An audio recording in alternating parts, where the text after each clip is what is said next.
For the agility T-test, the equipment needed are cones, a tape measure, and a stopwatch.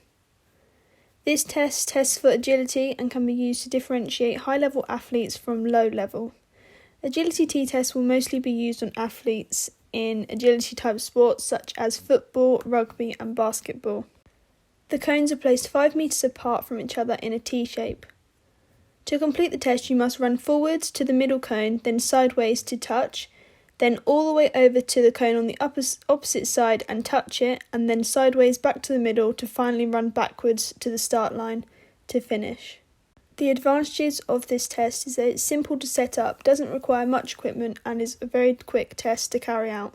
The disadvantages are that if the ground you're performing on is not completely dry, then it's easy to slip and slide, which takes up time, therefore making the results less accurate. Here is an example of me completing the test. I did the test twice and then compared my best score against an average results chart for my gender. My best score was 10.6, which is classed as excellent. Results would have been more reliable if timing gates were used instead of a manual stopwatch at the start and finish line, as well as if the ground was dry to avoid slipping around.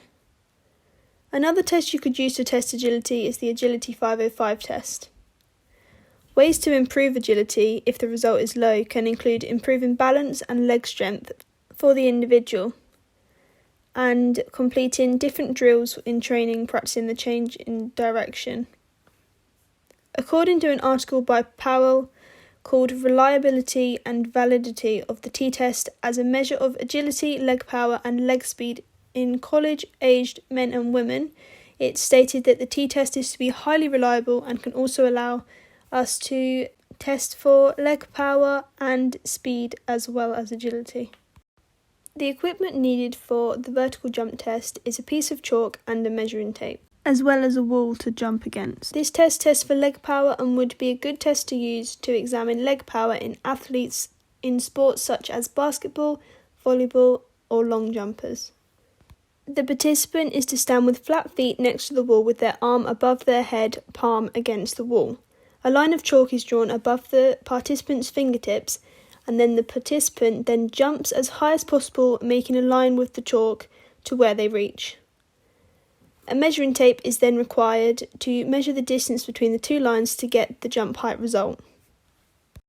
The advantages of this test is that it is quick and easy to carry out, it doesn't require much equipment, and it is a good, inexpensive way to assess leg power and jump ability. The disadvantages can be that bad technique can decrease results, therefore not testing the full ability of the participant. And when drawing a line with the chalk, the hand is not fully flat as it is curved to hold the chalk, so therefore the measurements will be a little bit under.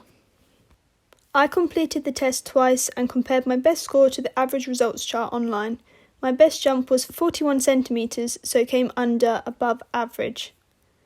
The results would have been more reliable if someone else could have drawn the chalk above my hand so that it was at the tip of my fingertips.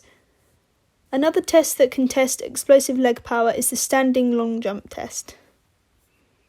To improve power, strength training in the legs can take place to increase muscular strength, which will therefore improve power.